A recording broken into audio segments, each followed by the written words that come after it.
Hello everyone. So I just wanted to share a quick way of how to top up your outboard gear oil.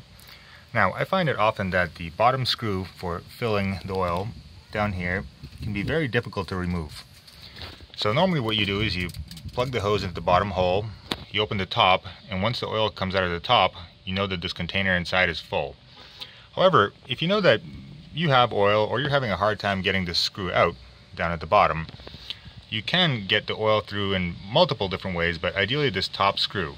However, obviously the issue is that the air will not be able to come out and you won't be able to pour it inside. This way you need something extra thin to get the oil inside. So I knew that my gearbox was mostly full of oil. I just wanted to make sure it was topped up and good to go, and this bolt was kind of stuck, so I really didn't want to work on it. I got this syringe and I stuck a WD-40 straw inside of it. Actually, now when I look on Amazon, there are tons of different syringes with little thin tips for very cheap available, so you don't even have to do this. You could probably spend $5 on a syringe. I'll link some at the bottom of the video.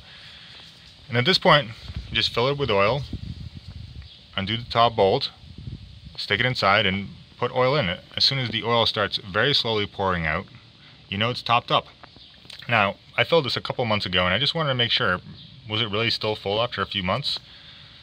So I put the syringe in there, kind of held it down, and 30 seconds or 45 seconds later, the oil started pouring out.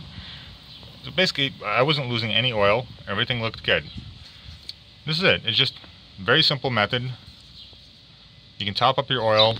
You don't have to worry about removing a stuck screw if you just want to go out for the day and be sure that you have oil. And overall, this is just a simple way to get it in there. Ideally, you do want, for full flush, you do want to remove both screws because you want to get any dirt out of there. Obviously, if you remove the bottom, everything will pour out and any gunk or whatever will be removed with it. But with this method, you're essentially just topping the oil up. So it's really not the best for filling the entire container, also because if you're going to do it through a small syringe in a little hole like this, it's going to take a very long time.